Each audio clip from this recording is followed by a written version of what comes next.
अभी हिमाचल प्रदेश के चुनाव प्रचार में 3 दिन शेष बचे हैं और 12 तारीख को मतदान होगा।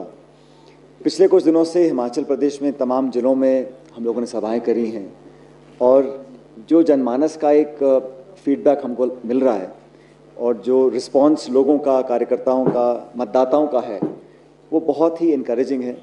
और मैं समझता हूं कि लगातार प्रतिदिन भाजपा और उनकी पार्टी के तमाम नेताओं को एहसास हो रहा है कि वो इस दौर में बहुत पिछड़ते चले जा रहे हैं।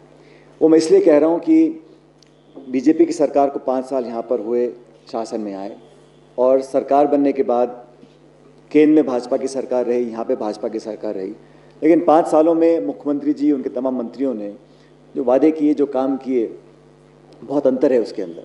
और लोग इस बात को बोलते हैं कि हिमाचल प्रदेश की सरकार ने अगर 5 साल में काम किए होते, अपने काम के दम पर, अपनी रिपोर्ट कार्ड, अपनी परफॉर्मेंस, अपनी गवर्नेंस, अपनी डिलीवरी के दम पर अगर वोट मांगते तो जनता अगर खुश होती तो अपने आप वोट डालती।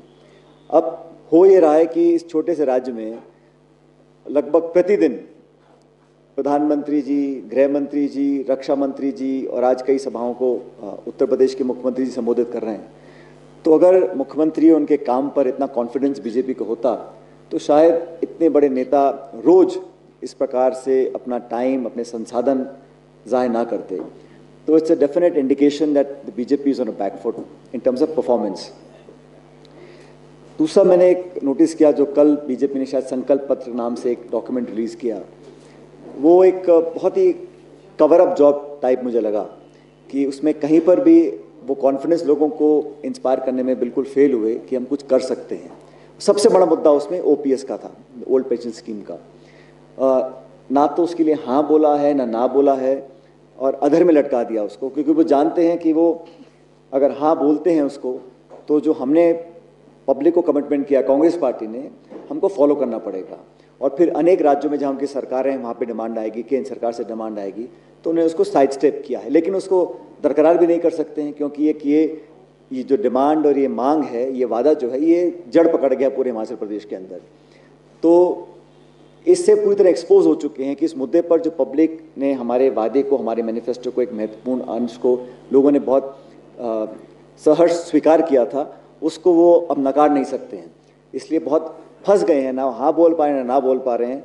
और जहाँ तक ये भ्रम फैलाया जा रहा है कांग्रेस के बारे में, आपको स्पष्ट करना चाहता हूँ कि जहाँ जहाँ हमारी सरकारें हैं, हमने ओपीएस को लागू किया है, चाहे वो छत्तीसगढ़ हो, चाहे राजस्थान हो, और हिमाचल प्रदेश में भी सरकार निर्माण के तुरंत बाद हम पहली कैबिनेट मीटिंग में इसका निर्णय लेंगे।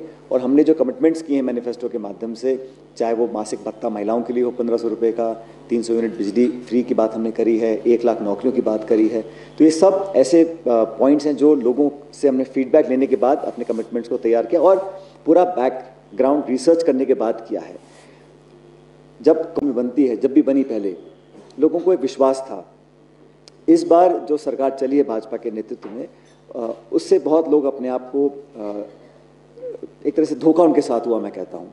और दोनों सरकारें आपकी हैं, दिल्ली की, शिमला की, फिर भी पेट्रोल, डीजल, खाद्य पदार्थ, सभी इन्फ्लेशन आसमान छू रहा है, अनएम्प्लॉयमेंट हाईएस्ट रेट्स हैं, और ये सरकारी आंकड़े हैं।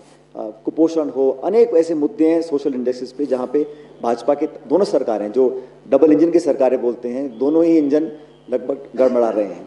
और मैं अनेक सभाओं में बोल रहा हूँ कि पहला इंजन तो सीज होगा 12 तारीख को हिमाचल प्रदेश में, और दूसरे की बारी आएगी 2024। और आप हमसे जुड़े रहने के लिए सब्सक्राइब करें YouTube पर, फॉलो करें Twitter पर और लाइक करें Facebook पर। और ज्यादा जानकारी के लिए आपको टाइप करना होगा सिर्फ न्यूज़ नशा।